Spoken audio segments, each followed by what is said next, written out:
നമുക്ക് അടുത്ത ചർച്ചാ സമ്മേളനത്തിലേക്ക് കിടക്കാം. ചർച്ചാ സമ്മേളനം ഈ അവതരിപ്പിക്കുന്നതിന് കുറച്ച് സമയവും സംശയ നിവാരണത്തിനും ചോദ്യം ചോദിക്കുന്നതിനും കൂടുതൽ സമയമാണ്. അതുകൊണ്ട് ചോദ്യങ്ങൾ ചോദിക്കുന്നതിനാരും ഒരു ലുപ്തതയും വേണ്ട. പരമാവധി ഈ വിഷയം വ്യക്തമായിക്കൊണ്ട് വേണം നിങ്ങൾ ഇവിടുന്ന് പോകാനായിട്ട്. അപ്പോൾ നമ്മുടെ ആദ്യത്തെ വിഷയം ഗുരുദർശനത്തിൻ്റെ സാമൂഹിക മാനം എന്നുള്ളതാണ്. അപ്പോൾ ഗുരുദർശനത്തിൻ്റെ സാമൂഹിക മാനം എന്നുള്ളത് നമ്മൾ വളരെ ഗൗരവത്തിൽ മനസ്സിലാക്കേണ്ടുന്ന വിഷയമാണ്. എന്തുകൊണ്ടെന്നാൽ ഇപ്പോൾ നമ്മുടെ നാട്ടിൽ, നമ്മുടെ രാജ്യത്ത്, ഭാരതത്തിൽ ഒരുപാട് തത്വദർശികൾ, തത്വജ്ഞാനികൾ, ഗുരുക്കന്മാർ ഒക്കെ ഉണ്ടായിട്ടുള്ള രാജ്യമാണ്. എന്ന് പറഞ്ഞാൽ ദർശനത്തിന് യാതൊരു കുറവുമുള്ളൊരു രാജ്യമല്ല നമ്മുടേത്. ദർശനത്തിൻ്റെ ബാഹുല്യമുള്ള നാടാണ് നമ്മുടേത്. പക്ഷേ ഇത്രയും ദർശന ബാഹുല്യമുള്ള ഒരു രാജ്യത്ത് ശ്രീനാരായണ ഗുരുവിൻ്റെ പ്രസക്തി എന്താണ്? അത് നമ്മൾ തിരിച്ചറിയണം. നമ്മൾ ഗുരുവിനെ പ്രകീർത്തിക്കുകയല്ല, മറിച്ച് ഗുരു എന്തുകൊണ്ട് പ്രകീർത്തിക്കപ്പെടണം എന്ന് തിരിച്ചറിയുകയാണ് വേണ്ടത്. ഗുരു എന്തുകൊണ്ട് പ്രകീർത്തിക്കപ്പെടുന്നു? ഗുരുവിനെ പ്രകീർത്തിക്കാതിരിക്കുവാൻ ആർക്കും സാധ്യമല്ലാത്ത ഒരു തരത്തിലേക്ക് എത്തപ്പെട്ടിരിക്കുക അറിയുന്നവരെല്ലാം തന്നെ. ഇപ്പം ഗുരുവിനെ അറിഞ്ഞവരെല്ലാം ഗുരുവിനെ ആദരിക്കുന്ന നിലയിലാണ്. ആ ഗുരുവിൻ്റെ ജീവചരിത്രം പരിശോധിക്കുമ്പോൾ നമുക്ക് മനസ്സിലാവും. മഹാത്മാക്കളായിട്ടുള്ളവരെല്ലാം തന്നെ ഗുരുവിനെ ആരെല്ലാം ദർശിച്ചിട്ടുണ്ടോ അവർക്കെല്ലാം ഗുരു ആരാധ്യനായി മാറുകയാണ് ചെയ്തിട്ടുള്ളത്. അതിനൊരു അപവാദവുമില്ല. അപ്പോൾ എന്തുകൊണ്ടാണ് ഗുരു സകലരുടെയും ആരാധ്യനായി മാറുന്നത്, ഗുരു പ്രസക്തനായിരിക്കുന്നത്? ഗുരു പ്രസക്തനായിരിക്കുന്നത് ഗുരുവിൻ്റെ ദർശനത്തിൻ്റെ സാമൂഹിക മാനമാണ്. എന്ന് പറഞ്ഞാൽ ഗുരുദർശനം എത്രത്തോളം സാമൂഹിക ബോധത്തിനും മാനവികതയ്ക്കും പ്രാധാന്യം കൊടുത്തു എന്നുള്ളതാണ് ഗുരുദർശനത്തെ സവിശേഷമാക്കുന്നത്. കാരണം നേരത്തെ ഞാൻ സൂചിപ്പിച്ചതുപോലെ നമ്മുടെ രാജ്യത്ത് ദർശനമില്ലാത്തതല്ല. അനേകം ദർശനങ്ങൾ, അനേകം ഗുരുക്കന്മാർ നമ്മുടെ രാജ്യത്ത് ഉണ്ടായിട്ടുണ്ട്. ഇവരെല്ലാം തന്നെ നിസാരമല്ലാത്ത ഗൗരവമേറിയ തത്വചിന്ത തന്നെയാണ് സമൂഹത്തിലേക്ക് പ്രദാനം ചെയ്തത്. പക്ഷേ ഗുരുവിനെ സംബന്ധിച്ചിടത്തോളം ഗുരു ഈ ദർശനം മനുഷ്യർക്ക് പ്രയോജനപ്പെടണം എന്നുള്ളതും മനുഷ്യനെ പുരോഗതിയിലേക്ക് നയിക്കണം എന്നുള്ളതിലും ഗുരുവിന് യാതൊരു വിട്ടുവീഴ്ചയുമില്ലായിരുന്നു. കാരണം ഗുരു ആരാണെന്ന് പ്രതിപാദിക്കുന്ന ഒരു സന്ദർഭം സുബ്രഹ്മണ്യ കീർത്തനത്തിലുണ്ട്. സ്പഷ്ടം നിലാവങ്ങു നീങ്ങി, ദിനകരൻ ഉദയം ചെയ്തു, ചന്ദ്രൻ മറഞ്ഞു, തട്ടി പെരുക്കി, പെരുവെളി അതിലാക്കിയിടുവാൻ പിന്നെയാട്ടെ. ഇത് ഗുരുവിൻ്റെ പ്രഖ്യാപനമാണ്. സ്പഷ്ടം നിലാവങ്ങു നീങ്ങി. നിലാവ് നീങ്ങുക എന്ന് പറഞ്ഞാൽ നിലാവ് ചന്ദ്രൻ്റെ ശോഭയാണ്. നിലാവ് നീങ്ങി എന്ന് പറഞ്ഞാൽ ചന്ദ്രൻ്റെ ശോഭ ഇല്ലാതായി, ചന്ദ്രൻ്റെ ശോഭ മറഞ്ഞു. നിലാവങ്ങു നീങ്ങി, ദിനകരൻ ഉദയം ചെയ്തു. ചന്ദ്രൻ്റെ ശോഭ മാറിയതോടുകൂടി ദിനകരൻ, സൂര്യൻ ഉദയം ചെയ്തു. സൂര്യൻ ഉദിച്ചു. സൂര്യൻ ഉദിച്ചു കഴിഞ്ഞപ്പോൾ പിന്നെ ചന്ദ്രൻ മറഞ്ഞു, ചന്ദ്രനെ ഇല്ലാതായി. ഇത് ഗുരു കാവ്യാത്മകമായി, സാങ്കല്പികമായി അവതരിപ്പിക്കുന്നതാണ്. അപ്പം ചന്ദ്രൻ എന്നത് മനസ്സും സൂര്യൻ എന്നത് ആത്മാവുമാണ്. അങ്ങനെ അതിന് പ്രമാണമുണ്ട്. ആത്മകാരകോ രവി, മനക്കാരകോ ചന്ദ്ര. മനസ്സിൻ്റെ കാരകനായിരിക്കുന്നത് ചന്ദ്രനാണ്. അതേസമയം ആത്മാവിൻ്റെ കാരകനായിരിക്കുന്നത് സൂര്യനാണ്. അപ്പം മനസ്സ് മാറിക്കഴിയുമ്പം മനസ്സിൻ്റെ ശോഭ, നിലാവ് അങ്ങു നീങ്ങി എന്ന് പറഞ്ഞാൽ മനോവൃത്തികളില്ലാതായി. അപ്പം നിലാവ് എന്ന് പറയുന്നത് മനോവൃത്തിയാണ്, മനസ്സിൻ്റെ വൃത്തികൾ, മനസ്സിൻ്റെ പ്രവർത്തനം. അപ്പം മനസ്സിൻ്റെ പ്രവർത്തനം ഇല്ലാതായി. അപ്പം മനസ്സിൻ്റെ പ്രവർത്തനം ഇല്ലാതായാൽ എന്ത് ചെയ്യുന്നു? ദിനകരൻ ഉദയം ചെയ്യുന്നു, ആത്മസൂര്യൻ ഉദിക്കുന്നു. അപ്പോൾ ആത്മസൂര്യൻ ഉദയം ചെയ്യണമെങ്കിൽ മനോവൃത്തികൾ ഇല്ലാതാവണം. അപ്പോൾ നമ്മളിലൊക്കെ ആത്മബോധം തെളിയാത്തത് എന്തുകൊണ്ടാണ്? നമ്മളുടെ മനസ്സിൻ്റെ മനോവൃത്തികൾ വളരെ ശക്തമായിട്ടുള്ളതാണ്. നമുക്ക് വികാരവിചാരങ്ങൾ വളരെ ശക്തമാണ്.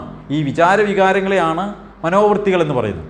അപ്പോൾ ഈ മനോവൃത്തികൾ ശക്തമായിരിക്കുമ്പം ഒരു കാരണവശാലും ആത്മബോധം ഉദയം ചെയ്യത്തില്ല. അപ്പോൾ ആത്മബോധം ഉദയം ചെയ്യണമെങ്കിൽ മനോവൃത്തികൾ ഇല്ലാതാവണം. മനോവൃത്തികൾ ഇല്ലാതായിക്കഴിഞ്ഞാൽ പിന്നെന്താ? ആത്മസൂര്യൻ ഉദയം ചെയ്യുക, ആത്മബോധം തെളിയുക. ആത്മബോധം തെളിയുന്നതോടെ മനസ്സ് തന്നെ ഇല്ലാതാകുന്നു. ചന്ദ്രൻ മറഞ്ഞു, ചന്ദ്രനേ ഇല്ലാതായി. ചന്ദ്രൻ മനസ്സാണ്. അപ്പോൾ മനസ്സാകുന്ന ചന്ദ്രൻ ഇല്ലാതായി, ആത്മാവ് ഉദയം ചെയ്തതോടുകൂടി. ഇനി എന്താ സംഭവിക്കുന്നത്? തട്ടിപ്പെരുക്കി. അപ്പോൾ ആ മനസ്സില്ലാതാകുന്ന അവസ്ഥയാണ് ഒരു മനുഷ്യന് ജീവിതത്തിൽ ഉണ്ടാകേണ്ട ഏറ്റവും വലിയ മനുഷ്യൻ്റെ ലക്ഷ്യം അതാ. അവിടെയാണ് മനുഷ്യൻ എത്തിച്ചേരേണ്ടത്. മനുഷ്യൻ മനസ്സോടുകൂടി ജീവിക്കുന്നു. പക്ഷേ ഈ മനോവൃത്തികൾ ഇല്ലാതായി, മനോവൃത്തികൾ ക്ഷയിച്ച് മനസ്സു മാറി ആത്മബോധത്തിൽ എത്തപ്പെടുക എന്നുള്ളതാണ് ഒരു മനുഷ്യജന്മം കൊണ്ട് സാധ്യമാകേണ്ടുന്നത്.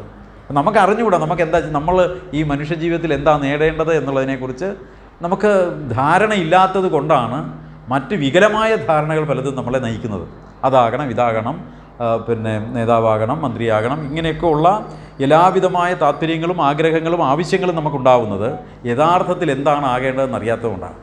യഥാർത്ഥത്തിൽ എന്താണ് ആകേണ്ടത്? മനോവൃത്തികൾ ക്ഷയിച്ച് ആത്മബോധത്തോടു കൂടി ജീവിക്കാൻ കഴിഞ്ഞാൽ അതാണ് ഒരു മനുഷ്യൻ ജീവിതത്തിൽ അച്ചീവ് ചെയ്യേണ്ടുന്ന ഏറ്റവും വലിയ കാര്യം. പക്ഷേ ആ നിലയിൽ അമനീഭാവം, മനസ്സില്ലാത്ത ഒരവസ്ഥയെ പ്രാപിച്ചാൽ പിന്നെ ഈ ആത്മബോധം തട്ടിപ്പെരുക്കി ഈ അഖണ്ഡമായ ബോധത്തിലേക്ക് വിലയം പ്രാപിക്കുകയാണ് ചെയ്യുന്നത്. അപ്പോൾ ഗുരു പറയുകയാണ്, തട്ടിപ്പെരുക്കി പെരുവെളി അതിലാക്കിയിടുവാൻ പിന്നെയാട്ടെ. കണ്ടോ, അതാണ് ഗുരുവിൻ്റെ മഹത്വം. അപ്പോൾ സാധാരണഗതിയിൽ ഈ പറഞ്ഞ മനുഷ്യരും ഈ മുമുക്ഷുത്വത്തെ അല്ലെങ്കിൽ ഈ അമനീഭാവത്തെ പ്രാപിച്ചു കഴിഞ്ഞാൽ എങ്ങനെയെങ്കിലും ആ അഖണ്ഡമായ ബോധത്തിൽ ലയിച്ച് പരയുടെ പാല് നുകർന്ന് അതിൽ ആത്മാനുഭൂതിയിൽ നുകർന്നിങ്ങനെ ആ ആനന്ദത്തിൽ ലയിച്ച് ജീവിക്കുക എന്നുള്ളതാണ് എല്ലാവരും ആഗ്രഹിക്കുന്നത്. ഗുരു പറയുകയാണ് അത് പിന്നെയാട്ടെ എന്ന്. അപ്പം നമ്മൾ ഭാരതത്തിൻ്റെ ചരിത്രം പരിശോധിച്ചാൽ, ഈ ആത്മീയതയുടെ ചരിത്രം പരിശോധിച്ചാൽ, ഈ ആത്മാനന്ദത്തിൽ ലയിക്കുന്നത് മാറ്റിവെച്ചത് പിന്നീടാവട്ടെ എന്ന് പറഞ്ഞ ഒരു ഗുരുവിനെ നമുക്ക് ശ്രീനാരായണ ഗുരുവിലൂടെ മാത്രമേ കാണാൻ കഴിയൂ. ബാക്കിയുള്ളവരെല്ലാം ഈ അനുഭൂതിയെ എങ്ങനെയെങ്കിലും സ്വായത്തമാക്കാൻ ശ്രമിക്കുകയും ആ ഒരവസ്ഥയെ പ്രാപിച്ചു കഴിഞ്ഞാൽ അതിൽ ലയിച്ച് ആ ആനന്ദം നുകർന്ന് അവരുടെ ജീവിതം ധന്യമായി അവർ ആനന്ദത്തിൽ ലയിച്ച് അവർ ആനന്ദം നുകർന്ന് അങ്ങനെ കഴിയുകയായിരിക്കും ചെയ്യുക. പക്ഷെ ഗുരു എന്ത് ചെയ്യുന്നു? അത് പിന്നെയാട്ടെ എന്ന് കൽപ്പിക്കുന്നു. പിന്നെയാട്ടെ എന്ന് വെച്ചിട്ട് അപ്പോൾ അവിടെ ഗുരുവിൻ്റെ ദർശനമാലയുമായിട്ട് നമ്മളതിനെ താരതമ്യം ചെയ്യും. ദർശനമാലയിൽ നിർവ്വാണ ദർശനത്തിൽ ഈ നിർവ്വാണം പ്രാപിച്ച മഹാത്മാക്കളെ പലതായി തരംതിരിക്കുന്നുണ്ട് ഗുരു. ബ്രഹ്മവിദ് വരിയൻ, ബ്രഹ്മവിദ് വരിഷ്ഠൻ, ബ്രഹ്മവിദ് വരിയാൻ എന്നിങ്ങനെ നാലായി തിരിക്കുന്നുണ്ട്. ഈ ബ്രഹ്മവിത്ത് എന്ന് പറഞ്ഞാൽ നമ്മുടെ ആത്മബോധം അല്ലെങ്കിൽ ആത്മസാക്ഷാത്കാരം അല്ലെങ്കിൽ നിർവ്വാണത്തെ പ്രാപിച്ചതിന് ശേഷം ശരീരത്തെ എങ്ങനെ വിനിയോഗിക്കുന്നു എന്നതിൻ്റെ അടിസ്ഥാനത്തിലാണ് ഗുരു ഈ നിർവ്വാണപ്രാപ്തരെ നാലായി തിരിക്കുന്നത്. അപ്പം നിർവ്വാണപ്രാപ്തിക്ക് ശേഷം സാധാരണ മനുഷ്യരെ പോലെ തന്നെ ശരീരത്തെ വിനിയോഗിക്കുന്ന നിർവ്വാണപ്രാപ്തനെയാണ് എന്ത് വിളിക്കുന്നത്? ബ്രഹ്മവിത്ത് എന്ന് വിളിക്കുന്നത്. അപ്പോൾ സാധാരണ മനുഷ്യനെ പോലെ തന്നെ ഈ നിർവ്വാണപ്രാപ്താവസ്ഥയിൽ എത്തിയിട്ട് സാധാരണ മനുഷ്യനെ പോലെ കർമ്മം ചെയ്യുന്ന നിർവ്വാണപ്രാപ്തനെയാണ് ബ്രഹ്മവിത്ത് എന്ന് വിളിക്കേണ്ടുന്നത്. ഇത് ഗുരുവിൻ്റെ നിർവചനമാണ് കേട്ടോ. ഗുരുവിൻ്റെ ദർശനമാലയിലെ നിർവ്വാണ ദർശനത്തിൽ ഗുരു പ്രതിപാദിക്കുകയാണ്, ഈ നിർവ്വാണപ്രാപ്തിയിലെത്തിയതിന് ശേഷം ശരീരത്തെ വിനിയോഗിക്കുന്നവർ 4 തരമുണ്ട്. ഈ ശരീരത്തെ സാധാരണ മനുഷ്യരെ പോലെ വിനിയോഗിക്കുന്നവരുണ്ട്. അതേപോലെ തന്നെ എന്തെങ്കിലും കൊടുത്താൽ കഴിച്ച് എന്താണോ അവർക്ക് ചെയ്യുന്ന ആ ശരീരബോധമുണ്ട്. പക്ഷേ ശരീരത്തിൻ്റെ ബോധത്തെ നിലനിർത്തിക്കൊണ്ട് ശരീരത്തെ നിലനിർത്താൻ വേണ്ടിയും ശരീരത്തെ പ്രയോഗിക്കാൻ വേണ്ടിയും ശരീരത്തെ വിനിയോഗിക്കാൻ വേണ്ടിയും പ്രവർത്തിക്കുന്നവരല്ല അവർ ബ്രഹ്മവിദ് വര്യന്മാരാണ്. അവരെന്ത് ചെയ്യുന്നു? ആ ആത്മബോധത്തിൽ ലയിച്ച് ശരീരബോധമുണ്ട്, പക്ഷേ ശരീരത്തിന് വേണ്ടി ഒന്നും ചെയ്യില്ലെന്ന് മാത്രമല്ല ശരീരം കൊണ്ടും ഒന്നും ചെയ്യില്ല. അപ്പോൾ ഇങ്ങനെ ഈ ബ്രഹ്മവിദ് സ്ഥിതിയിൽ നിന്ന്, അപ്പോൾ ബ്രഹ്മവിദ് സ്ഥിതിയെ പ്രാപിച്ച, അപ്പോൾ നമുക്കിപ്പം ഗുരുവിനെ നമ്മൾ ആരാണ് ഗുരു എന്ന് ചോദിച്ചാൽ, ഗുരുവിൻ്റെ ദർശനമാല പ്രകാരം ഗുരു ബ്രഹ്മവിത്താണ്. ഇപ്പം അങ്ങനെ ഒരു ചോദ്യമുണ്ടല്ലോ, ഇപ്പം ആരാണ് ശ്രീനാരായണ ഗുരു എന്ന് ചോദിച്ചാൽ ഓരോരുത്തർക്കും ഓരോ ഉത്തരമായിരിക്കും അല്ലേ. നമുക്ക് ഓരോരുത്തർ ഇപ്പം സാമൂഹ്യ പരിഷ്കർത്താവ് എന്ന് പറയുന്നവരുണ്ട്, SNDP യോഗത്തിൻ്റെ ആദ്യത്തെ പ്രസിഡന്റ് എന്ന് പറയുന്നവരുണ്ട്, പിന്നെ സമുദായ നേതാവ് എന്ന് പറയുന്നവരുണ്ട്, വിപ്ലവകാരി എന്ന് പറയുന്നവരുണ്ട്, സാമൂഹ്യ പരിഷ്കർത്താവ്, ഇങ്ങനെ ഒരുപാട് വിശേഷണങ്ങൾ ഗുരുവിനെ വിശേഷിപ്പിക്കുന്നുണ്ട്. പക്ഷേ ഗുരുവിൻ്റെ തന്നെ ഭാഷയിൽ, ഗുരുവിൻ്റെ കൃതിയിൽ നിന്നുകൊണ്ട് ഗുരു ആരാണ് എന്ന് ചോദിച്ചാൽ ഗുരു ഒരു ബ്രഹ്മവിത്താണ്. പക്ഷേ എന്താണ് ബ്രഹ്മവിത്ത് എന്ന് പറയാൻ നമുക്കപ്പം കഴിയേണ്ടതുണ്ട്. ഇപ്പോൾ സാധാരണ ഒരു മനുഷ്യനോട് ഗുരു ബ്രഹ്മവിദ്യ ആണെന്ന് പറഞ്ഞാൽ അവർക്കൊന്നും മനസ്സിലാവില്ല. അപ്പം ബ്രഹ്മവിത്ത് എന്ന് പറഞ്ഞാൽ നിർവ്വാണപ്രാപ്തനായിട്ട് തൻ്റെ ശരീരത്തെ സാധാരണക്കാരനെ പോലെ വിനിയോഗിച്ച നിർവ്വാണപ്രാപ്തനെയാണ് ബ്രഹ്മവിത്ത് എന്ന് പറയേണ്ടുന്നത്. ഇനി അത് ഗുരു അങ്ങനെ ആയിരുന്നോ എന്നുള്ളത് നമുക്ക് ഗുരുവിൻ്റെ ജീവിതം പരിശോധിച്ചാൽ നമുക്ക് മനസ്സിലാവും. അപ്പം ബ്രഹ്മവിത്ത് ആയിട്ട് ഗുരു എന്ത് ചെയ്യുന്നു, ഈ തുടർന്ന് തട്ടിപ്പെരുക്കിയാൽ ഈ ശരീരം കൊണ്ട് യാതൊന്നും ചെയ്യാതെ ഈ ആത്മനിർവൃതിയിൽ ആമഗ്നനായി ആ ആനന്ദത്തിൽ ലയിച്ചിരിക്കുന്ന ഒരു ബ്രഹ്മവിദ് വരിഷ്ഠാൻ എന്ന് പറയുന്ന ആ ഒരു സ്ഥിതിയിൽ എത്തപ്പെടുക എന്നുള്ളതാണ് പിന്നീടുണ്ടാകുന്നത്. ഗുരു പറയാണ് അത് പിന്നെയാട്ടെ. എന്തുകൊണ്ട്? കഷ്ടം ദീനം പിടിച്ചോ മധുര അത് കുടിച്ചോ കിടക്കുന്ന ലോകർക്ക് ഉത്തിഷ്ടോ ഉത്തിഷ്ട ശീക്രം നദിയിൽ മുഴുകുവാൻ കാലമായി വന്നിതിപ്പോൾ. കണ്ടോ, ഇവിടെയാണ് ഗുരുവിനെ നമ്മൾ തിരിച്ചറിയേണ്ടുന്നത്. ഇവിടെയാണ് ഈ വിഷയം പ്രസക്തമായി വരുന്നത്. നമ്മൾ ഇന്ന് ചർച്ച ചെയ്യാൻ പോകുന്ന ഈ വിഷയം പ്രസക്തമാകുന്നത് ഇവിടെയാണ്. എന്തുകൊണ്ട്? ഈ നിർവ്വാണപ്രാപ്തനായി ഇരുന്നു കൊണ്ട് ഇനി അതിൻ്റെ ആ ആത്മാനുഭവം നുകർന്നിങ്ങനെ ഞാൻ എന്നിൽ അമർന്ന് ഞാനായി മാത്രം ഇരിക്കുന്ന ആ ഒരു സ്ഥിതി പിന്നെയാട്ടെ. കഷ്ടം ദീനം പിടിച്ചോ മധുര അത് കുടിച്ചോ കിടക്കുന്ന ലോകർക്ക് ഉത്തിഷ്ടോത്തിഷ്ട ശീക്രം. അപ്പം മനുഷ്യർ, സമൂഹം എന്ന് പറയുന്നത് ദീനം പിടിച്ചും കള്ളുകുടിച്ചും ബോധം കിട്ടും സമൂഹത്തിൻ്റെ മുഖ്യധാരയിൽ നിന്ന് ആട്ടിയകറ്റപ്പെട്ടും ഒക്കെ കഴിയുന്ന വളരെ ദയനീയമായ അവസ്ഥയിലാണ്. അപ്പോൾ ഇതിനു മാറ്റം വരണമെങ്കിൽ, ഈ സമൂഹത്തെ ഉദ്ധരിക്കണമെങ്കിൽ, സമൂഹത്തെ ഉയർത്തിക്കൊണ്ടുവരണം, പുരോഗമിപ്പിക്കണമെങ്കിൽ ഒരു ബ്രഹ്മവിത്തിന് മാത്രമേ സാധിക്കൂ എന്നൊരു സത്യം കൂടിയുണ്ട്. അങ്ങനെയുണ്ട്. ഇപ്പോൾ ഞാനോ നിങ്ങളോ ഇറങ്ങി സമൂഹത്തിൽ മാറ്റം വരുത്താൻ ശ്രമിച്ചാൽ അത് ഫലപ്രദമാവത്തില്ല. നമുക്കൊക്കെ ചെയ്യാൻ കഴിയുന്നതിന് വളരെ പരിമിതിയുണ്ട്. എന്നാൽ ഒരു ബ്രഹ്മവിത്തിന് ഈ സമൂഹത്തെ അവർ വിചാരിക്കുന്ന പോലെ മാറ്റാൻ പറ്റുമെന്നാണ്. അത് ഗുരുവിൻ്റെ ജീവിതത്തിൽ നമ്മൾ നോക്കാം. ഇപ്പോൾ അരുവിപ്പുറത്ത് പ്രതിഷ്ഠ നടത്തി, ആർക്കാ പറ്റുക? സാധിക്കുമോ ആ കാലത്ത്? ഇല്ല. ശരിക്കും രാജ്യദ്രോഹ കുറ്റമാണ്, പിടിച്ച് ജയിലിലിടേണ്ടതാണ്. നിയമപ്രകാരം ഗുരു ചെയ്തത് നിയമവിരുദ്ധമാണ്. പക്ഷേ ഗുരുവിനെ ശിക്ഷിക്കുവാനോ ജയിലിടാനോ ആർക്കും സാധ്യമല്ല. അത് സാധ്യമല്ല. അതെന്തുകൊണ്ടാണ്? ആ ഗുരുവിൻ്റെ ഈ ദിവ്യത്വം, ഗുരുവിൻ്റെ ഈ ബ്രഹ്മവിത്ത് സ്ഥിതി മറ്റുള്ളവർക്ക് അങ്ങനെ ചെയ്യുവാൻ അവരുടെ മനസ്സ് അനുവദിക്കത്തില്ല. അങ്ങനെ ചിന്തിക്കുവാൻ പോലും അധികാരികൾക്ക് കഴിയില്ല. ചിന്തിക്കാൻ പോലും അധികാരികൾക്ക് കഴിഞ്ഞില്ല എന്നുള്ളത് നമുക്കും അറിയാവുന്ന കാര്യമാണ്. അപ്പോൾ ഗുരുവിൻ്റെ ആ ബ്രഹ്മവിത്ത് സ്ഥിതിയാണ് ഗുരുവിനെ കൊണ്ട് ആ കൃത്യം ചെയ്യുവാൻ അന്ന് ഗുരുവിന് വേറെ ഒന്നും നോക്കുന്നില്ലല്ലോ. വേറെ ആരെങ്കിലും എന്തെങ്കിലും ചെയ്യുമോ, അതിനെന്തെങ്കിലും പ്രത്യാഘാതങ്ങളുണ്ടോ, ഈ വക ഒരു കാര്യവുമില്ലല്ലോ. ഗുരു അതാണ് ആവശ്യം, അത് ചെയ്യുന്നു. ഒരിടത്ത് ചെന്നപ്പോൾ വിഗ്രഹം ഇളക്കി മാറ്റുകയാണ് ആവശ്യം, അത് ചെയ്യുന്നു. ഒരിടത്ത് ചെന്നപ്പോൾ കെട്ടുകല്യാണം നിർത്തലാക്കുകയാണ് വേണ്ടത്, അത് ചെയ്യുന്നു.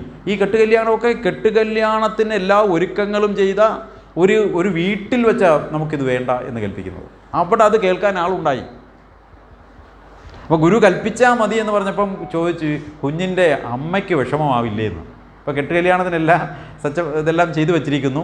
അപ്പം ഗുരു കെട്ടുകല്യാണം വേണ്ട എന്ന് കൽപ്പിച്ചാൽ ഈ കുട്ടിയുടെ അമ്മയ്ക്ക് വിഷമമാവില്ലേ എന്ന് അവിടെയുള്ളവർ ചോദിച്ചു ഗുരുവിനോട്. അപ്പം അവർ പറഞ്ഞു, ഇല്ല, തൃപ്പാദങ്ങൾ കൽപ്പിച്ചാൽ മതി, അവർക്ക് വിഷമമാവില്ല എന്ന് അവരെല്ലാം പറഞ്ഞപ്പം ഗുരു എന്ത് ചെയ്യാണ്, എങ്കിൽ നമുക്ക് ഇത് വേണ്ട, ഈ ആചാരം വേണ്ട. നോക്കണം, എത്രയോ നൂറ്റാണ്ടുകൾ നിലനിന്നിരുന്ന ഒരു ആചാരം വളരെ ആ വാക്കിൽ ഗുരുവിൻ്റെ ഒരൊറ്റ വചനത്തിൽ ഇല്ലാതാകുകയാണ്. എന്തുകൊണ്ട്? ഗുരു ബ്രഹ്മവിത്ത് ആയതുകൊണ്ട്. അപ്പോൾ ഞാനോ നിങ്ങളോ പോയി ഇത് നിർത്തണമെന്ന് പറഞ്ഞാൽ സാധിക്കുമോ? ഇല്ല. എന്തുകൊണ്ട്? നമ്മൾ ആ നിലയെ പ്രാപിക്കാത്തത് കൊണ്ടാണ്. അപ്പോൾ ഇങ്ങനെ നമ്മൾ നോക്കുമ്പം ഇപ്പം ചട്ടമ്പി സ്വാമി ഗുരുവിനെ കാണുന്നൊരു സന്ദർഭത്തിൽ ഈ അരിപ്പുറം പ്രതിഷ്ഠ കഴിഞ്ഞ് പ്രതിഷ്ഠ നടത്തിയെന്നുള്ള വിവരം ചട്ടമ്പി സ്വാമി അറിയുമ്പം ചട്ടമ്പി സ്വാമിയുടെ ആത്മഗതമായി പുറത്തു വന്ന വാക്ക് കഷ്ടം എന്നായിരുന്നു. എന്നാണ് അത് രേഖപ്പെടുത്തിയിട്ടുണ്ട്, രേഖകളുണ്ട്. എന്ന് പറഞ്ഞാൽ ശ്രീനാരായണ ഗുരുവിനെ പോലെ ഇത്ര മഹാനായ ഇത്ര അദ്വൈതിയായ ഗുരു ഒരു ക്ഷേത്രപ്രതിഷ്ഠ ചെയ്തോ, കഷ്ടം എന്നുള്ള നിലയിലാണ്. എന്നുവെച്ചാൽ ആ ഗുരു ചെയ്ത ആ പ്രക്രിയ ഉൾക്കൊള്ളാനായിട്ട് സ്വാമിക്ക് പോലും കഴിഞ്ഞിരുന്നില്ല എന്നുള്ളതാണ് സത്യം. അതേപോലെ പിന്നീട് പള്ളിക്കൂടം ഉണ്ടാക്കാൻ വേണ്ടി ഗുരു പണപ്പിരിവിന് നടന്നപ്പം ചട്ടമ്പി സ്വാമി ചോദിച്ചു, അല്ലേ, ഇപ്പോഴും പ്രവൃത്തിയാരുടെ പണിയാണല്ലേ എന്ന്. അപ്പം ഗുരു എന്താ പറഞ്ഞത്? പ്രവൃത്തിയുണ്ട്, ആരില്ല എന്ന് പറഞ്ഞാൽ കണ്ടോ, ആ ബ്രഹ്മവിത്ത് അവസ്ഥയാണ്. ഞാൻ ചെയ്യുന്നു എന്ന് പറയുന്ന ബോധമില്ല. ഞാനെന്ന ബോധം എവിടെ തീർന്നു? ആ നിർവ്വാണപ്രാപ്തിയോടുകൂടി തീർന്നു. അപ്പം നിർവ്വാണപ്രാപ്തനായതോടുകൂടി ഞാൻ ബോധമില്ലാതായി, ഞാൻ ഈ അഖണ്ഡമായ ബോധമായി പരിണമിച്ചു. അപ്പം ഞാൻ ചെയ്യുന്നു എന്ന ബോധത്തിലല്ല ഈ കൃത്യങ്ങളെല്ലാം ചെയ്യുന്നത് എന്ന് ചട്ടമ്പി സ്വാമിയോട് ആരില്ല എന്ന് പ്രവൃത്തിയുണ്ട്, ആരില്ല എന്ന്. പിന്നെ വേറെയും സന്ദർഭങ്ങളുണ്ട് അങ്ങനെ. അപ്പോൾ ഇതൊക്കെ നോക്കുമ്പോൾ നമുക്ക് മനസ്സിലാവുന്നത് എന്താ? ഗുരു ഈ ബ്രഹ്മവിത്ത് സ്ഥിതിയെ പ്രാപിച്ചിട്ട് സമൂഹത്തിൻ്റെ നന്മയ്ക്ക് വേണ്ടി, ലോകോദ്ധാരണത്തിന് വേണ്ടി, സമൂഹത്തെ നന്മയിലേക്ക് നയിക്കാൻ വേണ്ടി ഈ ഒരു സാധാരണ എന്നെയും നിങ്ങളെയും പോലെ ഉള്ള പ്രവൃത്തി ചെയ്തു എന്നുള്ളതാണ്. അതാണ് ഗുരുവിൻ്റെ മഹത്വം. അപ്പം ഞാനും നിങ്ങൾ എന്തുകൊണ്ട് ഗുരുവിനെ ആദരിക്കണം എന്നൊരു ചോദ്യമുണ്ടല്ലോ. നമുക്ക് വേണമെങ്കിൽ ആദരിക്കാതിരിക്കാമല്ലോ, അല്ലെങ്കിൽ വേറെ പലരെയും ആദരിക്കാമല്ലോ. അതൊന്നും അല്ലാതെ എന്തുകൊണ്ട് ഞാനും നിങ്ങളും ഗുരുവിനെ ആദരിക്കണം?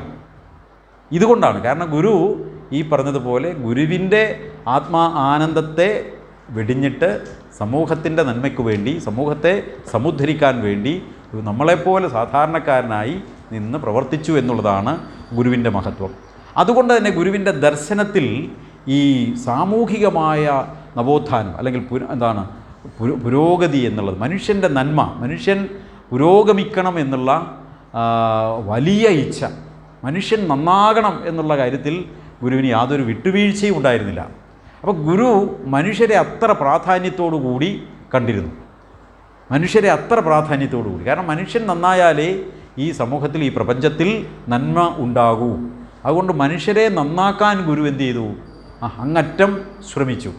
ആ ശ്രമത്തിൻ്റെ ഫലമായിട്ടാണ് ഞാനും നിങ്ങളും ഇന്നിപ്പോൾ ഇങ്ങനെ ഇരിക്കുന്നതെന്ന് വേണമെങ്കിൽ നമ്മൾ അത് തിരിച്ചറിയണം. അപ്പോൾ ഗുരു അങ്ങനെ നന്നാക്കാൻ ശ്രമിച്ചതിൽ നിന്നാണ് നമ്മളിങ്ങനെ ആയത്. അപ്പോൾ ഗുരുവിൻ്റെ ആ ശ്രമം ഇല്ലായിരുന്നുവെങ്കിൽ, ഗുരു ആത്മനിഷ്ഠയിൽ അമർന്ന് ആ ആനന്ദത്തിൽ പ്രാപ്തനായി അങ്ങനെ കടന്നു പോയിരുന്നുവെങ്കിൽ ഞാനും നിങ്ങളും ഇന്നീ നിലയിൽ ഉണ്ടാകുമായിരുന്നില്ല. നമ്മളെ സാമൂഹികമായും സാമ്പത്തികമായും സാംസ്കാരികമായും ആത്മീയമായും എന്ന് വേണ്ട എല്ലാ മേഖലയിലും നമ്മൾ ഈ നിലയിൽ എത്തപ്പെട്ടിട്ടുണ്ടെങ്കിൽ അതിൻ്റെ ഉത്തരവാദി ശ്രീനാരായണ ഗുരുവാണെന്ന് തിരിച്ചറിയാൻ നമുക്ക് കഴിയണം. അപ്പോൾ അതിങ്ങനെ തുടർന്നു പോവുകയാണ് ഈ ഉദ്ധരണം. അപ്പം നമ്മളിലൂടെ ഇപ്പം നേരത്തെ മുരളി സംസാരിച്ചപ്പോൾ ഞാൻ കേട്ടു, ആ ഗുരുവിന് പ്രവർത്തിക്കണമെങ്കിൽ ഗുരുവിന് ശരീരമില്ല, അല്ലേ? ഗുരു സർവശക്തനായി ഈ പ്രപഞ്ചത്തിൽ ആകമാനം കുടികൊള്ളുകയാണ്. അപ്പോൾ ഗുരുവിൻ്റെ ആശയം നടപ്പിലാകണമെങ്കിൽ, ഗുരു ചെയ്തു വെച്ച കർമ്മങ്ങളെ തുടർന്നു പോകണമെങ്കിൽ ശരീരമുള്ള ഞാനും നിങ്ങളും വേണം. അവിടെയാണ് നമ്മുടെ പ്രസക്തി. നമ്മൾ എന്തിനതൊക്കെ ചെയ്യണം എന്നൊരു ചോദ്യമുണ്ടല്ലോ. ഇപ്പോൾ മഴയും പിടിച്ച് ഇവിടെ വന്ന് ഇതൊക്കെ കേൾക്കേണ്ട വല്ല കാര്യമുണ്ടോ? മഴയും പിടിച്ച് വീട്ടിൽ കിടന്നുറങ്ങാവുന്ന ഉറങ്ങേണ്ട മനുഷ്യരെ എന്ത് ചെയ്യുന്നു? അത്ര ബന്ധപ്പെട്ട് ഇവിടെ വരുന്നു, ഇത് കേൾക്കുന്നു, പറയുന്നു. എന്തിന്? നമ്മളിലൂടെ ഗുരു ലോകത്തോട് സംവദിച്ചതായ കാര്യം നമ്മൾ ഉൾക്കൊണ്ടിട്ട് നമ്മളിലൂടെ ഇനി വരുന്ന തലമുറ സമുദ്ധരിക്കപ്പെടണം എന്നുള്ളതാണ്. നമ്മളത് ഉൾക്കൊള്ളാതിരിക്കുകയും നമ്മളത് പ്രവർത്തിക്കാതിരിക്കുകയും ചെയ്താൽ ഗുരുവിൻ്റെ വചനം തലമുറകളിലേക്ക് വ്യാപരിക്കപ്പെടത്തില്ല. അപ്പോൾ ഗുരുവിൻ്റെ വചനങ്ങളെ ഉൾക്കൊണ്ടിട്ട് അത് അടുത്ത തലമുറകളിലേക്ക് വ്യാപരിപ്പിക്കേണ്ട ഉത്തരവാദിത്വം നമുക്കുണ്ട് എന്നുള്ളതാണ്. അപ്പോൾ ആ ഉത്തരവാദിത്വത്തിൻ്റെ ഭാഗമായി നമ്മളിത് ചെയ്യുന്നു. അപ്പോൾ ഗുരുവിൻ്റെ ദർശനം എന്ന് പറയുന്നത് ഒരു ആത്മീയ അഭിവൃദ്ധിക്ക് വേണ്ടി മാത്രമുള്ളതല്ല. ഈ ആത്മീയ അഭിവൃദ്ധി എന്ന് പറയുന്നത് ഒരിക്കലും ഭൗതികതയെ വെടിഞ്ഞുകൊണ്ടുള്ളൊരു ആത്മീയതയല്ല ഗുരു വിഭാവനം ചെയ്തത്. അങ്ങനെ വെറും ഗുരു ഒരു ആത്മീയ ഗുരു മാത്രമായിരുന്നുവെങ്കിൽ വ്യവസായം കൊണ്ട് അഭിവൃദ്ധിപ്പെടുക, കൃഷി ചെയ്യുക, ഇതൊക്കെ പറയുമോ? വ്യവസായം കൊണ്ട് അഭിവൃദ്ധിപ്പെടാൻ പറഞ്ഞ മറ്റൊരു ആത്മീയ ആചാരനെ ഇന്ത്യയിൽ കാണിക്കാൻ പറ്റുമോ? കാര്യം എന്താ? മനുഷ്യൻ ഭൗതികമായി അഭിവൃദ്ധിപ്പെട്ടാൽ മാത്രമേ. പക്ഷെ വിശന്നിരിക്കുമ്പോൾ നമുക്ക് ആത്മീയതയ്ക്ക് എന്താ പ്രസക്തി? വിശന്നിരിക്കുന്നവന് ഭക്ഷണം കൊടുക്കണം, അത് തന്നെയാണ് അത്യാവശ്യം. വിശക്കുന്നവന് ആഹാരമാണ് പ്രധാനം, അവൻ ആത്മീയതയല്ല പ്രധാനം. വിശപ്പും ഇപ്പം ഈ പാശ്ചാത്യ മനഃശാസ്ത്രത്തിൽ ഇങ്ങനെയുണ്ട്. ഈ നമ്മുടെ ഏറ്റവും പ്രാഥമികമായ ശാരീരികമായ ആവശ്യങ്ങൾ നിറവേറ്റി കഴിയുമ്പോഴാണ് സുരക്ഷിതത്വത്തെക്കുറിച്ച് നമ്മൾ ചിന്തിക്കുന്നത്. ഇപ്പം റോഡിലൂടെ അലഞ്ഞ് നടക്കുന്ന, ഭിക്ഷാടനം ചെയ്ത് നടക്കുന്ന ഒരു മനുഷ്യനെ സംബന്ധിച്ചിടത്തോളം അവന് രമ്യകർമ്മങ്ങളൊന്നും ആവശ്യമില്ല. കാരണം അവന് സുരക്ഷിതത്വത്തിൻ്റെ പ്രശ്നമേ ഇല്ല. അവൻ്റെ വിശപ്പെന്ന് പറയുന്ന ഏറ്റവും ആദ്യം അല്ലെങ്കിൽ ഏറ്റവും അടിസ്ഥാനപരമായ ആവശ്യം അവന് നിറവേറ്റപ്പെട്ടിട്ടില്ല. അത് നിറവേറ്റപ്പെട്ടാലല്ലേ അവന് സുരക്ഷിതത്വത്തെക്കുറിച്ച് ചിന്തിക്കേണ്ട കാര്യമുള്ളൂ. അവന് സൂക്ഷിക്കാനൊന്നുമില്ല. സൂക്ഷിക്കാനുള്ളവനല്ലേ സൂക്ഷിക്കാൻ ഇടം വേണ്ടതുള്ളൂ. അപ്പോൾ ഓരോ ആവശ്യങ്ങളും നിറവേറ്റപ്പെടുന്നതനുസരിച്ചിട്ടാണ് അടുത്ത ആവശ്യങ്ങൾ വരുന്നത്. അങ്ങനെ മനുഷ്യർക്ക് നോക്കുകയാണെങ്കിൽ ഏറ്റവും അവസാനത്തെ ആവശ്യമാണ് ഈ ആത്മീയമായ ആവശ്യമെന്ന് പറയുന്നത്. മനുഷ്യൻ്റെ ഏറ്റവും അവസാനത്തെ ആവശ്യമാണ്, ആദ്യത്തെ ആവശ്യമല്ല ആത്മീയത. അവൻ്റെ ഭൗതികമായിട്ടുള്ള, അവൻ്റെ ദൈനംദിനമായിട്ടുള്ള എല്ലാ ആവശ്യങ്ങളും നിറവേറ്റി കഴിയുമ്പം, അതെല്ലാം കഴിഞ്ഞ് കഴിയുമ്പോഴാണ് അവൻ്റെ സ്വത്വബോധത്തെക്കുറിച്ച് അവൻ ചിന്തിക്കേണ്ടുന്നത്. അപ്പോഴേ അവൻ്റെ സ്വത്വബോധത്തെ ചിന്തിക്കുവാൻ സാധിക്കത്തുള്ളൂ. അപ്പോൾ ഇങ്ങനെ മനുഷ്യരെ അവൻ്റെ എല്ലാവിധമായ സാമൂഹികമായ ആവശ്യങ്ങളും നിവർത്തി വരുത്തുവാനും അവനെ സാമൂഹികമായി സ്വയം പര്യാപ്തനാക്കുവാനും വേണ്ടി ഗുരു പരിശ്രമിച്ചിരുന്നു. അത് ചെയ്താൽ മാത്രമേ ഗുരുവിൻ്റെ ആത്മീയതയെക്കുറിച്ചുള്ള അന്വേഷണം പ്രസക്തമാവുകയുള്ളൂ. അപ്പോൾ ഇവിടെയാണ് ഗുരുവിൻ്റെ ദർശനത്തിൻ്റെ സാമൂഹിക മാനം എന്നുള്ള, അല്ലെങ്കിൽ സാമൂഹിക പ്രാധാന്യം എന്നുള്ള നമ്മൾ ചർച്ച ചെയ്യാൻ പോകുന്ന ഈ വിഷയം പ്രസക്തമാകുന്നത്. ഈ വിഷയം യഥാർത്ഥത്തിൽ ഇന്ന് അവതരിപ്പിക്കേണ്ടുന്നത് നമ്മുടെ ശിവഗിരി മഠത്തിലെ പ്രബോധതീർത്ഥ സ്വാമിയായിരുന്നു. അദ്ദേഹം കഴിഞ്ഞ ഒരാഴ്ചയായി കാസർഗോഡ് നമ്മുടെ ശിവഗിരി മഠത്തിൻ്റെ ഒരു ബ്രാഞ്ചിൻ്റെ ശിലാസ്ഥാപനമായിരുന്നു. നമ്മുടെ പ്രസിഡൻ്റ് എല്ലാം അതിൽ പോയിരുന്നു. മഴയെല്ലാം നനഞ്ഞ് അദ്ദേഹത്തിന് പനിയായി. അപ്പോൾ അദ്ദേഹത്തിന് പനിയായിട്ട് ഇന്നലെ ശിവഗിരിയിൽ എത്തിയതേ ഉള്ളൂ. അപ്പോൾ അത് അറിയിച്ചു. അപ്പോൾ ഈ ഒരു വിഷയം ഇപ്പോൾ അവതരിപ്പിക്കുന്നതിന് വേണ്ടി നമ്മുടെ വളരെ അടുത്ത സുഹൃത്തും വളരെ കൂടുതൽ ഗുരുദർശന പ്രചരണത്തിന് വേണ്ടി വളരെ ആത്മാർത്ഥമായി പ്രവർത്തിക്കുകയും ചെയ്യുന്ന ശ്രീ കാലടി എസ് മുരളീധരൻ, അദ്ദേഹം ഇവിടെ വന്നിട്ടുണ്ട്. കാലടിയിലാണ്, നമ്മുടെ ശങ്കരാചാര്യ സ്ഥലത്തു നിന്ന്. ഇവർ കാലടി ലൈബ്രറിയനാണ് അടിസ്ഥാനപരമായി തൊഴിലിൽ, റിട്ടയർ ചെയ്തു. വായനയും വായിപ്പിക്കലും ഇദ്ദേഹത്തിൻ്റെ പ്രധാന ധർമ്മമായി ഏറ്റെടുത്ത് ഭാര്യയും ഭർത്താവും രണ്ടുപേരും ലൈബ്രറിയന്മാരാണ്. അവരിങ്ങനെ വായിക്കുകയും വായിപ്പിക്കുകയും വീടുകൾ തോറും പുസ്തകം കൊടുത്ത് വായിപ്പിക്കും. അതാണ് ഇവരുടെ പ്രത്യേകത. ഒരുപാട് പത്രങ്ങളൊക്കെ ഇവരെക്കുറിച്ച് എഴുതിയിരുന്നു. ഇന്നലെയും ഒരു കുസൃതി അവിടെ കാണിച്ചു. കുപ്പിവര കുസൃതി എന്നായിരുന്നു ഇന്നലെ നടന്നപ്പോൾ പത്രങ്ങളിൽ കണ്ടു. കുപ്പിവര കുസൃതി. ഇവർ രണ്ടുപേരും കൂടെ രാവിലെ നടക്കാൻ പോകുമ്പം ഇവർ രണ്ടുപേരും കുപ്പി പെറുക്കും. വഴിയിൽ ആൾക്കാർ ഉപയോഗിച്ച് വലിച്ചെറിഞ്ഞിരിക്കുന്ന കുപ്പികൾ ഇവർ പെറുക്കി സൂക്ഷിക്കും, വിൽക്കുകയും. അത് ഒരുപാട് പ്രോസസ് ഉണ്ട്, അതൊക്കെ ഇരിക്കട്ടെ. അപ്പോൾ ഇങ്ങനെ കുപ്പി വരത്തിൽ ഈ കുപ്പി നമ്മുടെ പ്ലാസ്റ്റിക് കുപ്പി അല്ലാത്തതിൽ കുട്ടികളെ കൊണ്ട് വരപ്പിക്കും. അങ്ങനെ ഒരു ക്യാമ്പ് ഇന്നലെ ഇവിടെ സംഘടിപ്പിച്ചു അല്ലേ? ഇങ്ങനെയുള്ള പരിപാടികളൊക്കെയാണ് ഇദ്ദേഹം ചെയ്യുന്നത്. അപ്പോൾ ഞാൻ കഴിഞ്ഞ ദിവസം അദ്ദേഹത്തോട് പറഞ്ഞു, ഇദ്ദേഹത്തിൻ്റെ ഉടുപ്പിൻ്റെ മേലെ ഈ ഒരു കോട്ടിൽ എഴുതണം, അവനവൻ ആത്മസുഖത്തിനാചരിക്കുന്നവ അപരന് സുഖത്തിനായി വരണം എന്നുള്ള ഒരു കോട്ടൂടെ ഇട്ടിട്ട് വേണം കുപ്പി പെറുക്കാൻ പോകുന്നത്. കാരണം ഇവർ ഈ കുപ്പി വലിച്ച് എറിയുന്നത് മറ്റുള്ളവർക്ക് ദോഷമാണ്, ആ കുപ്പിയുടെ അടപ്പും. അപ്പോൾ അത് സമൂഹത്തിനും മനുഷ്യർക്കും ദോഷമാകാതിരിക്കാൻ വേണ്ടി ഇവർ രാവിലെ കുപ്പി പെറുക്കും. അത് ഇവർക്ക് നടപ്പ്, കുനിയൽ, നൂരൽ ഇങ്ങനെയുള്ള ഗുണങ്ങളുണ്ട്, സ്വന്തം സുഖം. പക്ഷേ ആ സ്വന്തം സുഖം ഉണ്ടാക്കുന്നതോടൊപ്പം തന്നെ ഇവരെന്ത് ചെയ്യുന്നു? പ്രകൃതിക്ക് നാശമായിട്ടുള്ള അടപ്പും കുപ്പിയെല്ലാം പെറുക്കി മാറ്റുകയും ചെയ്യുന്നു. അത് ഉപയോഗപ്രദമായ തരത്തിലേക്ക് മാറ്റുകയും ചെയ്യുന്നു. അതുകൂടാതെ ബുധസംഗമം എന്ന് പറഞ്ഞിട്ട് എത്രയോ വർഷം കൊണ്ട് ഇവർ ചെയ്തു പോരുന്ന ഒരു പരിപാടിയുണ്ട് കാലടിയിൽ. ബുധസംഗമം ബുധസംഗമം വെച്ചാൽ എല്ലാ ബുധനാഴ്ചയും ഇവർ ഇതുപോലെ കൂടും, എന്നിട്ട് ഏതെങ്കിലും പുസ്തകത്തെക്കുറിച്ച് ചർച്ച ചെയ്യും. അങ്ങനെയാണ്. എന്നെ ഒരുപാട് തവണ അവിടെ കാലടിയിൽ വിളിച്ചുകൊണ്ട് പോയിട്ടുണ്ട് ഇവർ. ഇവരുടെ ഒരുപാട് പരിപാടികൾ പങ്കെടുക്കുവാനുള്ള അവസരം ഉണ്ടായിട്ടുണ്ട്. അതിനെല്ലാം കാരണമെന്ന് വെച്ചാൽ ഞങ്ങൾ രണ്ടും ഒന്നിച്ച് പഠിച്ചവരാണ്, ഞങ്ങൾ ഒന്നിച്ച് ഒരു മുറിയിൽ കിടന്ന് വളർന്നവരാണ്. അങ്ങനെയുണ്ടൊരു കാര്യം. അപ്പം അങ്ങനെ അത്രയും ഞങ്ങൾ ഒന്നിച്ച് കഴിഞ്ഞു എന്നുള്ളതിന് മാത്രമേ പ്രാധാന്യമില്ലാതുള്ളൂ, ബാക്കി എല്ലാം പ്രാധാന്യമുള്ളതാണ്.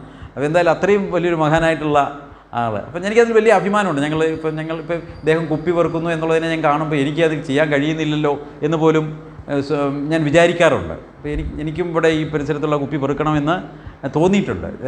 ഒരു പക്ഷേ അതിനൊരു സാഹചര്യം വലിയ താമസമില്ലാതെ വന്നാൽ ഞാനത് ചെയ്യുകയും ചെയ്യും. എന്തായാലും എൻ്റെ സുഹൃത്ത് അതെല്ലാം ചെയ്യുന്നു.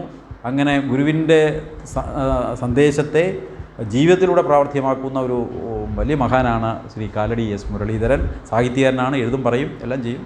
ഇന്ന് ഇപ്പോൾ ഈ പ്രബോധതീർത്ഥ സ്വാമിയുടെ അഭാവത്തിൽ ഈ വിഷയം അദ്ദേഹം കൈകാര്യം ചെയ്യും.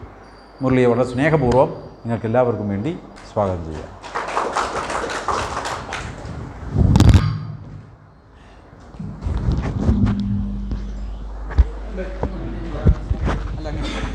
ഇവർക്കിതൊക്കെ മാനേജ് ചെയ്യാനുള്ള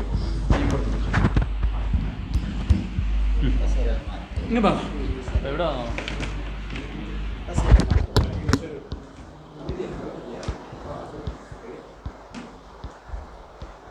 ശേഷം നമ്മുടെ കവിതയുണ്ടാവും അല്ലേ?